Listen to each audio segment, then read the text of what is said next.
all the great things in other high achievers' lives, all the reasons that these successful people that you look up to, that you aspire to be like, are the way they are, have all come from a place of being uncomfortable. That's just a fact. Single biggest reason why people have bad days is because they start them off by looking around at everybody else and seeing what they're doing instead of having the focus and the discipline to actually start your day off with you in control. Because everywhere I look and everywhere I see in today's society, everybody's doing everything they can to be more comfortable. They're looking for the more convenience. They're looking for the quicker. They're looking for the faster. Don't ask for security, ask for adventure. And see, it's not important how long you live. What's important is how you live. I think people are always looking for some sort of, remedy or some shortcut that's going to make them be able to do things that are hard easier. But no, they're hard things for a reason. So they're going to be hard. If they were easy, everyone would do them. We go through life trying to seek security and not coming outside of our comfort zone, and we take most of our stuff with us to the grave. Ask yourself, what's blocking you? What's preventing you from acting? Why don't you have the courage to handle that? Why won't you face that? What are you running away from? What kind of avoidance behavior are you engaged in? Next is, what is the worst thing that can happen when you take action? But you have to make a conscientious decision that you're going to change. And it's not dependent on anybody else. Self-discipline begins with the mastery of your thoughts. If you don't control what you think, you can't control what you do. Understanding how to set up daily routines with alternating brain and body training and killing procrastination. Each and every day that you are breathing in this world, each and every day that you are doing something in this world, you should be focusing on getting better, not worse.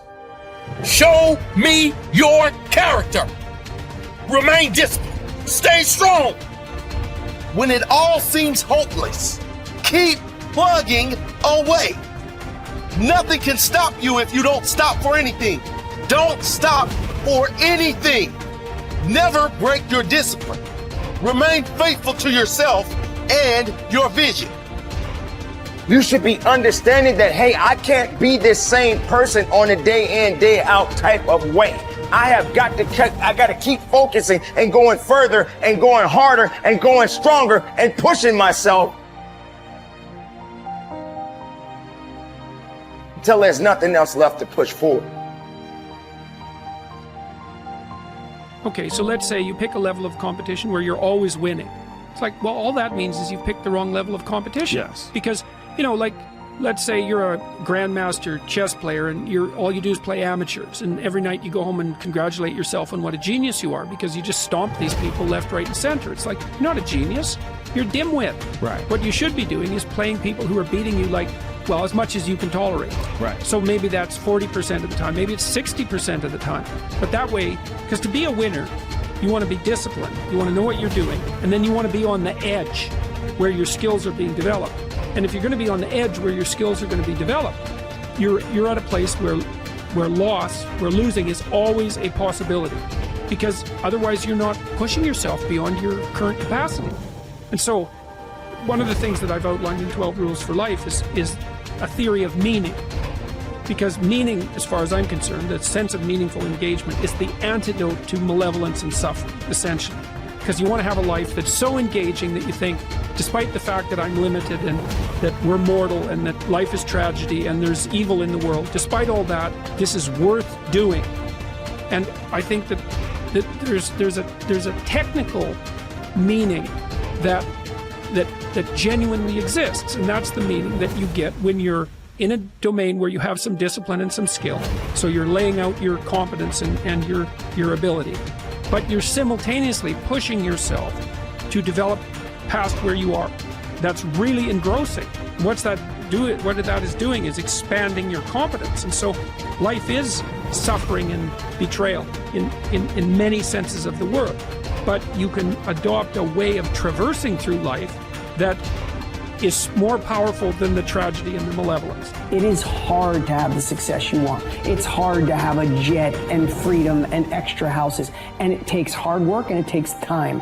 And there's no shortcut. I don't care what anybody thinks. There's no shortcut. Maybe you could have bought Dogecoin and you got lucky. That is the rarest thing in the history of the world. Ed and I would bet we agree. I don't even know. Neither one of us probably invested in crypto when all of our friends said to, because we didn't know it, we didn't feel it, and we missed it. So I'm so blessed if you did for you. But that's not where true wealth is made. You have to work 50% harder than you think you do. You have to get kicked in the teeth more than you think. You have to get questioned by your friends and family and look like the dreamer twice as much as you think. The people you thought were going to support you aren't. Some people are going to talk behind your back. Some friends are going to leave you. And guess what? It's worth every freaking penny. It's worth every moment, every disappointment. There was a gentleman named David Kekich.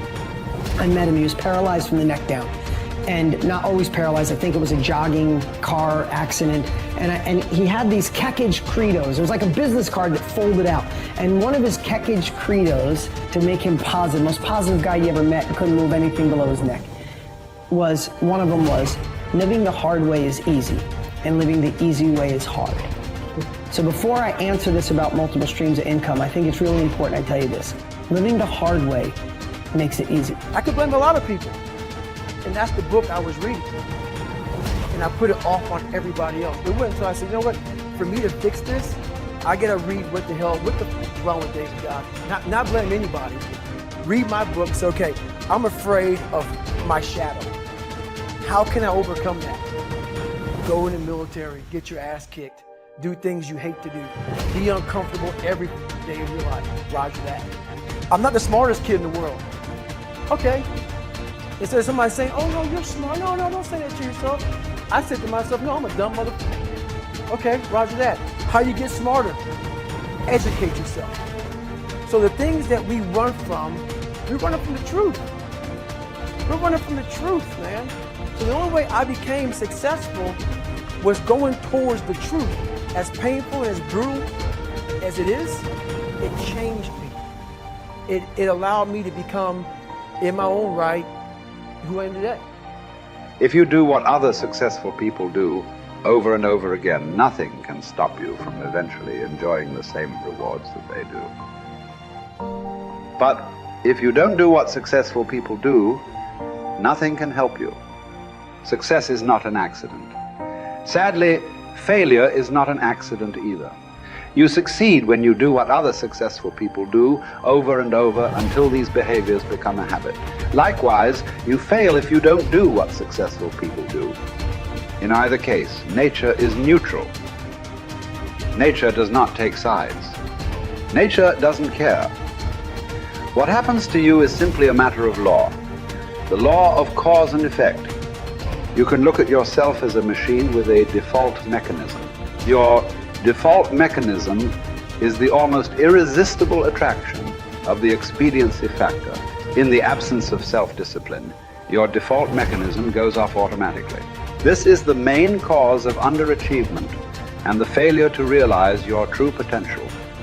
When you are not working deliberately, consciously, and continuously to be and have those things that constitute success for you, your default mechanism is at work. You end up doing those fun, easy, and low-value things in the short term that lead to frustration, financial worries, and failure in the long term. One of the most important requirements for success, once you have decided what it is that you want, is the quality of willingness. Successful people are willing to pay the price, whatever it is and for as long as it takes, until they achieve the results they desire. Everyone wants to be successful. Everyone wants to be healthy, happy, thin, and rich. But most people are not willing to pay the price. Occasionally, they may be willing to pay the price, but they are not willing to pay the whole price. They always hold back. They always have some excuse or rationalization for not disciplining themselves to do everything that they need to do to achieve their goal. How can you tell when you have paid the full price of success? It's simple. Look around you. There it is. You can always tell how much of the price of success you have paid by looking at your current lifestyle and your bank account. By the law of correspondence, Your outer world will, like a mirror, always reflect the person you are and the price you have paid on the inside.